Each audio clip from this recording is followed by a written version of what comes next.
Hello and welcome to the Bad Slingshot channel with more knife content today. Okay, this is probably one of the most lethal, most dangerous knife that I own. And it's actually a kitchen knife. It's actually a fillet knife. So, but you know, look at that blade. Look at how thin and mean it is. I mean, if you slip this between ribs, you know, whatever, pork ribs, I don't know, I leave this to you, then I think this is about as deadly as it comes. And this is a high quality one, but of course in Germany it is illegal to carry it because even though it's not a fighting knife, it's a kitchen knife, the blade length is over 12 centimeters, so it's about 5 inches, it's about 12 centimeters, and this is too long for it.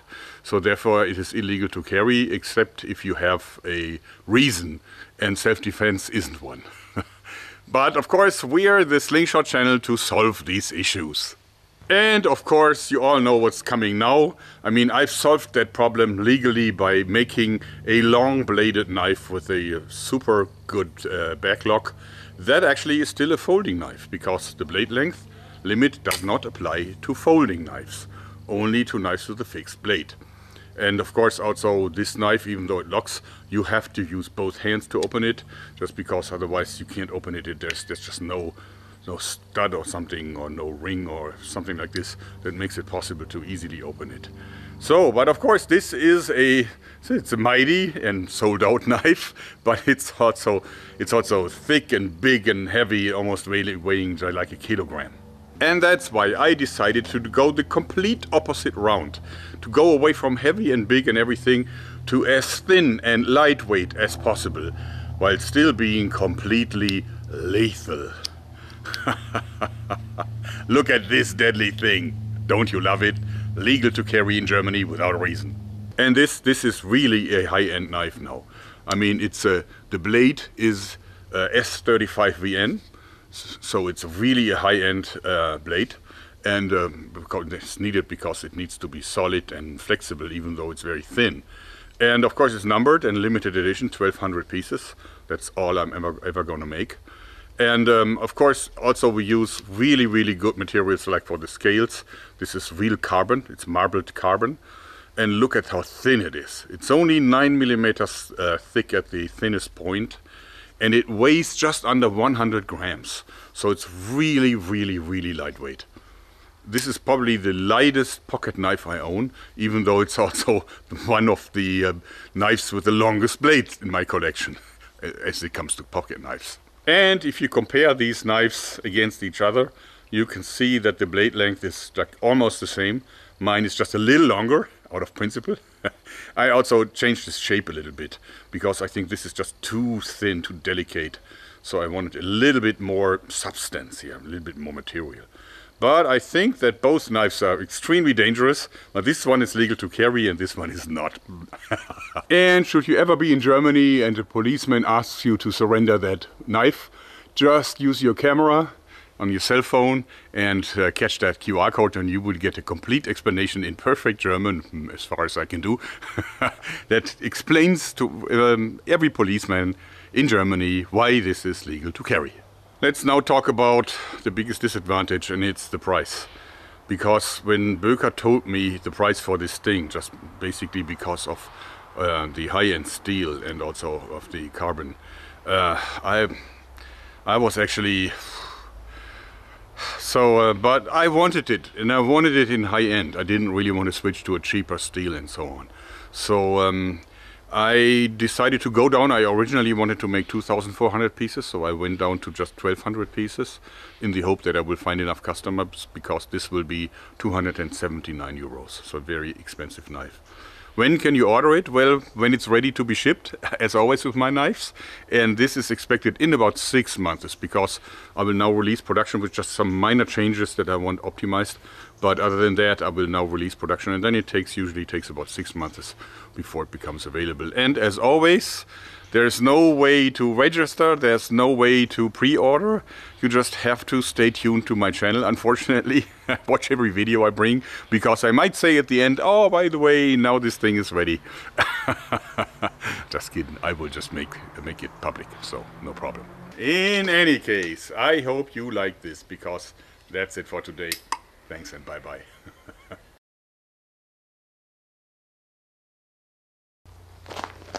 Hallo und willkommen zum Messer-Channel, Slingshot-Channel. Ja, dieses Messer hier, obwohl das ein Küchenmesser ist, ist es eines der tödlichsten Messer aus meiner Sammlung. Also das ist hier ein Wüsthof-Filetiermesser und schaut euch mal an, wie dünn die Klinge ist. Und die ist natürlich super gehärtet und so richtig, also wenn man das zwischen irgendwelche Rippchen schiebt, glaubt mir, das geht durch wie Butter und das ist halt super, super gefährlich. Und es ist deswegen natürlich auch nicht legal, es ohne Grund zu tragen in Deutschland. Warum nicht? Naja, das hängt damit zusammen, dass die Klinge länger als 12 cm ist. Und obwohl das kein Kampfmesser ist, die darf man gar nicht tragen, auch nicht, wenn sie viel kürzer sind als 12 cm, ist das aber wegen der Klingenlänge in Deutschland nicht führbar, es sei denn, man hat einen Grund, wie zum Beispiel Picknick oder sonst was. Ja, aber wir wären nicht der Slingshot-Channel, wenn wir das Problem nicht lösen könnten. Ja, und natürlich wisst ihr, dass ich das Problem bereits gelöst habe. Also hier die berühmte und total seit Ewigkeiten ausverkaufte Pocket-Chette. Die hat natürlich eine riesenlange Klinge und die ist auch richtig schwer, wiegt wiegt fast 1 Kilo. Aber sie ist rechtlich trotzdem legal frei führbar, weil es ist ein Klappmesser und die Klingenlänge ist bei Klappmessern vollkommen egal.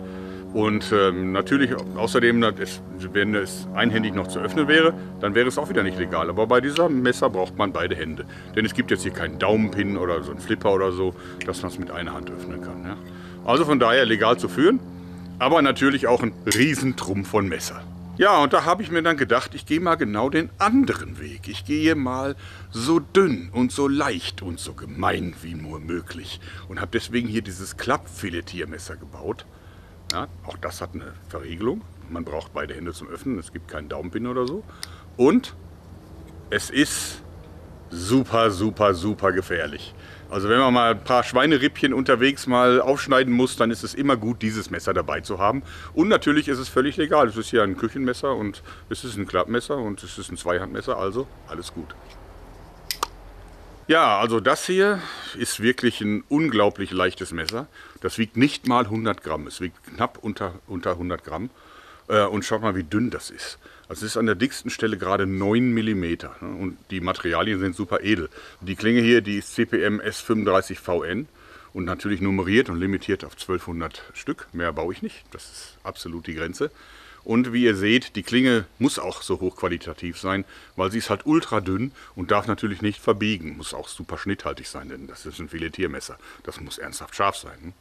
Ja, die Griffschalen sind aus Carbon. In diesem Fall ist es Marmor, marmorierter Carbon. Und ich muss sagen, dass ich die unglaublich schön finde. Wirklich elegant. Ich mag es total. Ja, hat einen Backlog, natürlich, muss sein. Und ja, also ich muss ehrlich sagen, der Gegensatz der Pocket-Chette zu dem Ding hier ist sensationell. Ja, und wie ihr seht, sind die beiden Messer so doch von ihren Abmaßungen her sehr, sehr ähnlich. Also bei mir ist die Klinge einen kleinen Tick länger.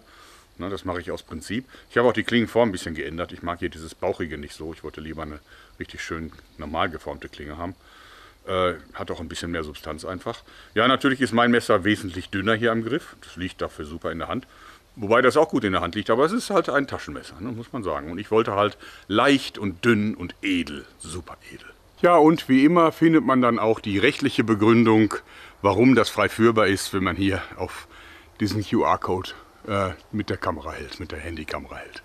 Ja, dann kommen wir doch jetzt zum größten Nachteil von dem Ding und das ist nämlich der Preis. Also ich muss ehrlich sagen, als Böker mir den Preis genannt hat, ne, dass ich dann gesagt habe, ich will diesen edlen Stahl und ich will Carbon und ich will leicht und alles, da habe ich dreimal geschluckt und dann ich wollte ursprünglich 2400 Stück machen. Ich bin dann auf 1200 runtergegangen, in der Hoffnung, dass ich genügend Leute finde, die sich das leisten können. Es ist das teuerste Messer, was ich jemals gemacht habe. 279 € wird es kosten und das muss es auch, denn ansonsten bleibt einfach nicht genug hängen, dann würde sich das gar nicht lohnen. Aber ich wollte es unbedingt machen und wie ist es natürlich, wann kommt es raus, ist jetzt die nächste Frage. Ja, in ungefähr 6 Monaten. Wie immer, keine Vorbestellung, keine Vormerkung, kein gar nichts. Ich kündige das Messer an und dann geht es los mit den Bestellungen und dann ist so lange Vorrat reicht. Ich glaube aber bei 279 € wird das diesmal nicht innerhalb von ein paar Stunden ausverkauft sein. Ich glaube, das wird deutlich länger dauern. Naja, es ist jedenfalls ein ganz, ganz, ganz ungewöhnliches Messer und ich finde es einfach super. Ich liebe es. Ich finde es außerdem so sehr dermaßen gefährlich und ich liebe gefährliche Sachen. Wie dem auch sei, ich hoffe, das hat euch gefallen, weil das war's für heute. Danke und bye bye.